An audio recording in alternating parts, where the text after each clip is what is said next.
Hello students, today we are going to discuss about semi-conservative replication in prokaryotes. In introduction, we will discuss the three proposed models of DNA replication.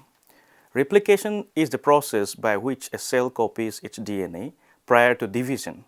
As for example, in humans, each parent cell must copy its entire 6 billion base pairs of DNA before undergoing mitosis. After the discovery of DNA structure by Watson and Crick, scientists started investigating on the overall nature of the process by which DNA replication occurs. Let us see how we define the models. As previously mentioned, Watson and Crick themselves had some specific ideas about DNA replication, and these ideas were based on structures of the DNA molecule. In particular, they hypothesized that replication occurs in a semi-conservative fashion. According to the semi-conservative replication model, the two original DNA strands, that is, the complementary half of the double helix, separates during replication. Each strand then serves as a template for a new DNA strand, which means that each newly synthesized double helix is a combination of an old strand, which is the original, and a new strand, which is newly synthesized. Conceptually, semi-conservative replication made sense in light of the double helix structural model of DNA in particular. The complementary nature and the fact that adenine always pairs with thymine and cytosine always pairs with guanine. Looking at this model, it is easy to imagine that during replication, each strand serves as a template for the synthesis of a new strand with complementary bases being added to the order indicated. Semi-conservative replication was not the only model of DNA replication proposed during the mid-1950s. However, in fact, two other promising or prominent hypotheses were put across, which is the conservative replication and another is the dispersive mode of replication. According to the conservative replication model, the entire original DNA double helix serves as a template for a new double helix such that each round of cell division produces one daughter cell with a completely new DNA double helix and another daughter cell with a completely intact old original DNA double helix. On the other hand, in the dispersive replication model, the original DNA double helix breaks apart into fragments, and each fragment then serves as a template for a new DNA fragment. As a result, every cell division produces two cells with varying amount of old and new DNA. In order to define which type of model is followed by prokaryotic DNA replication, Messelson and Stahl did few experiments. In order to differentiate between the three models, Messelson and Stahl conducted some experiments. In their experiment, Messelson and Franklin Stahl were well acquainted with the three predictions, and they reasoned that if there were a way to distinguish old versus the new DNA, it should be possible to test its predictions. I mean about the three models which was proposed. Aware of previous studies that had relied on isotope levels as a way to differentiate between parental and the progeny molecules, the scientists decided to see whether the same technique could be used to differentiate between the parental and the progeny DNA. If it could, Messelson and Stahl were hopeful that they would be able to determine which prediction and replication model was correct.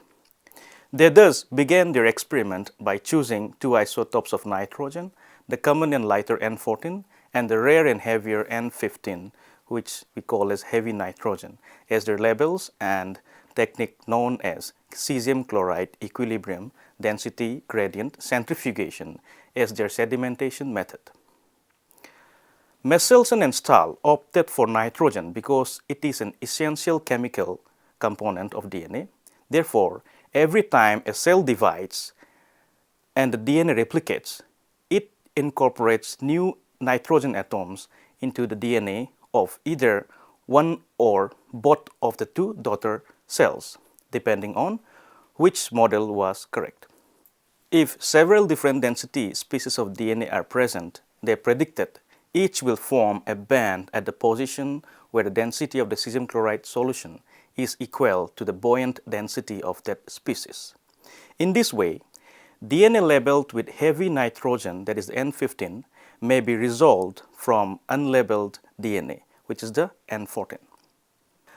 Messelson and Stahl then continued their experiment by growing a culture of E. coli bacteria in medium that had the heavier N15 isotope as a sole nitrogen source incorporated in ammonium chloride. In fact, they did this for 14 bacterial generations, which was long enough to create a population of bacterial cells that contained only the heavier isotope of N15 containing cells. Next, they changed the medium to one containing only N14 labeled ammonium salts as the sole nitrogen source. So, from that point onwards, every new strand of DNA would be built in with N14 rather than N15. Just prior to the addition of N14 and periodically thereafter, as the bacterial cells grew and replicated, Messelson and Stahl sampled DNA for use in equilibrium density gradient centrifugation to determine how much N15 from the original versus N14 from the new strand is being incorporated. For the centrifugation procedure, they mixed the DNA sample with a solution of cesium chloride and then centrifuged the sample for enough time to allow the heavier N15 and lighter N14 DNA to migrate to different positions in the centrifuge tube. By way of centrifugation, the scientists found that DNA composed entirely of N15 labeled DNA, which is the DNA collected just prior to changing the culture from one containing only N15 to one containing only N14, formed a single distinct band because both of these strands were made entirely of the heavy nitrogen medium. Following a single round of replication, the DNA again formed a single distinct band, but the band was located in a different position along with the centrifugation gradient. Specifically, it was found midway between where all the N15 and all the N14 DNA would have migrated. In other words, halfway between heavy and the light bands. Based on these findings, the scientists were immediately able to exclude the conservative model of replication as a possibility. After all, if DNA replicated conservatively, there should have been two distinct bands after a single round of replication. Half of the new DNA would have migrated to the same position as it did before the culture was transferred to the N14 medium, that is, to the heavy position, and the other half would have migrated to the new position, that is the light position, which is supposed to be the N14 bands. That left the scientists with only two options: either the DNA replication is semi-conservative as predicted by Watson and Crick, or it may be dispersive. To differentiate between the two, Messelson and Stahl had to let the cells divide again, then sample the DNA after a second round of replication. After that second round of replication, the scientists found that the DNA separated in two distinct bands, one in a position where DNA containing only N14 would be expected to migrate, and the other in a position where hybrid DNA containing half N14 and half N15 would be expected to migrate. The scientists continued to observe the same two bands after several subsequent rounds of replication. These results were consistent with the semi-conservative model of replication and the reality that when DNA replicated, each new double helix was built with one old strand and one new strand. If the dispersive model were the correct model, the scientists would have continued to observe only a single band after every round of replication. After the Messelson and Stahl experiment, we conclude that the DNA replication undergoes in a semi-conservative fashion, and it was further studied in which manner it replicates. DNA replication can be studied in 3 stages, which we'll divide as initiation, elongation, and termination. In the initiation stage, the E. coli replication origin ORIC consists of around 245 base pair and contains DNA sequence elements that are highly conserved among bacterial replication origins. 5 repeats of a 9 base pair sequence known as the R sites and 3 additional DNA binding sites known as the I sites that serves as a binding site for the key initiator protein known as the DNA A, and a region rich in A and T base pairs called the DNA unwinding element. At least 10 different enzymes or proteins participate in the initiation phase of replication. They open the DNA helix at origin and establish a pre-priming complex for subsequent reactions. The crucial component in the initiation process is the DNA A protein. 8 DNA A protein molecules, all in the ATP bound state, assembles to form a helical complex in ORIC. DNA A has a higher affinity for the R sites rather than the I sites, and binding R sites equally well in its ATP or ADP bound form. The I sites, which bind only the ATP bound form of DNA A, allows discrimination between the active and inactive form of DNA A. The tight right-handed wrapping of the DNA around this complex introduces an effective positive supercoil. The associated strain in the nearby DNA leads to denaturation in the AT-rich DUE region. The DNA C protein then loads the DNA B protein onto the separated DNA strand in the denatured region. Loading of the DNA B helicase is the key step in replication initiation. As a replicative helicase, DNA B migrates along the single strand DNA in the 5' to 3' direction, unwinding the DNA as it travels. The DNA B helicase loaded onto 2 DNA strands thus travel in opposite directions, creating 2 potential replication forks. All other proteins at the replication fork are linked directly or indirectly to DNA B.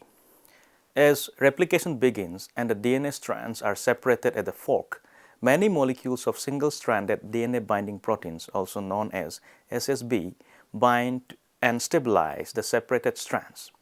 And DNA gyrase, which is a DNA topoisomerase type 2, relieves the topological stress induced ahead of the fork by unwinding reaction. In the process of elongation, the elongation phase of replication includes 2 distinct but related operations: leading strand synthesis and the lagging strand synthesis. Leading strand synthesis, the more straightforward of the two, begins with the synthesis of primase, which is by DNA G protein of a short 10 to around 60 nucleotide RNA primer at the replication origin. DNA G interacts with DNA B helicase to carry out this reaction, and the primer is synthesized in the direction opposite to that in which the DNA B helicase is moving. In effect, the DNA B helicase moves along the strand that becomes the lagging strand in DNA synthesis. However, the first primer let down in the first DNA G and DNA B interaction serves to prime leading strand synthesis in the opposite direction. Deoxyribonucleotides are added to this primer by a DNA polymerase III complex linked to the DNA B helicase tethered to the opposite DNA strand. Leading strand synthesis then proceeds continuously, keeping pace with the unwinding of DNA at the replication fork. Lagging strand synthesis, as we have noted, is accomplished in short Okazaki fragments. First, an RNA primer is synthesized by primase, and as in leading strand synthesis, DNA polymerase III binds to the RNA primer and adds deoxyribonucleotides. Both strands are produced by a single asymmetric DNA polymerase III dimer. This is accomplished by looping the DNA of the lagging strand as shown in bringing together the 2 points of polymerization. The synthesis of Okazaki fragment on the lagging strand entails some elegant enzymatic choreography. DNA B helicase and DNA G primase constitute a functional unit within the replication complex, the primosome, which is known as the primosome.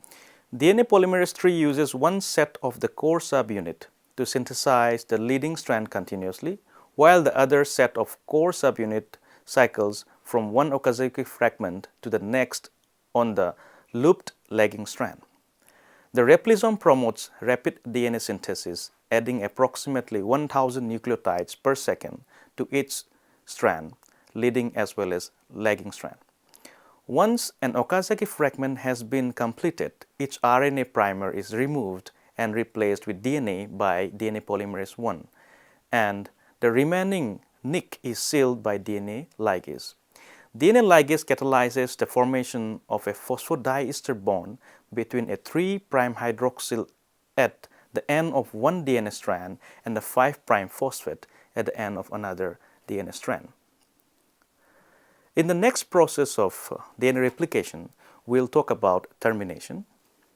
Eventually, the 2 replication fork of the circular E. coli chromosome meet at a terminus origin containing multiple copies of a 20 base pair sequence called TER. The TER sequence are arranged on the chromosome to create a trap that a replication fork can enter but cannot leave. The TER sequence functions as binding site for the protein TUS, also known as the terminus utilization substance. The TUS-TER complex can arrest a replication fork from one direction and prevent over-replication. Only one TUS-TER complex functions per replication cycle, so when either replication fork encounters a functional TUS-TER complex, it halts. The other fork halts when it meets the first. The final few hundred base pair of DNA between these large protein complexes are then replicated by an yet unknown mechanism, completing 2 topologically interlinked, which is known as the catenated circular chromosomes. DNA circles linked in this way are known as catenans. Separation of the catenated circles in E. coli is done by topoisomerase IV, which is a type II topoisomerase. The separated chromosomes then segregate into 2 daughter cells at cell division. In conclusion, we have seen that DNA replication is in a semi-conservative fashion as proven by Michelson and Stahl and as proposed by Watson and Crick, and we have seen that DNA replication is a process which requires a multiple enzyme interaction and can be divided into 3 stages, that is the initiation, elongation and the termination.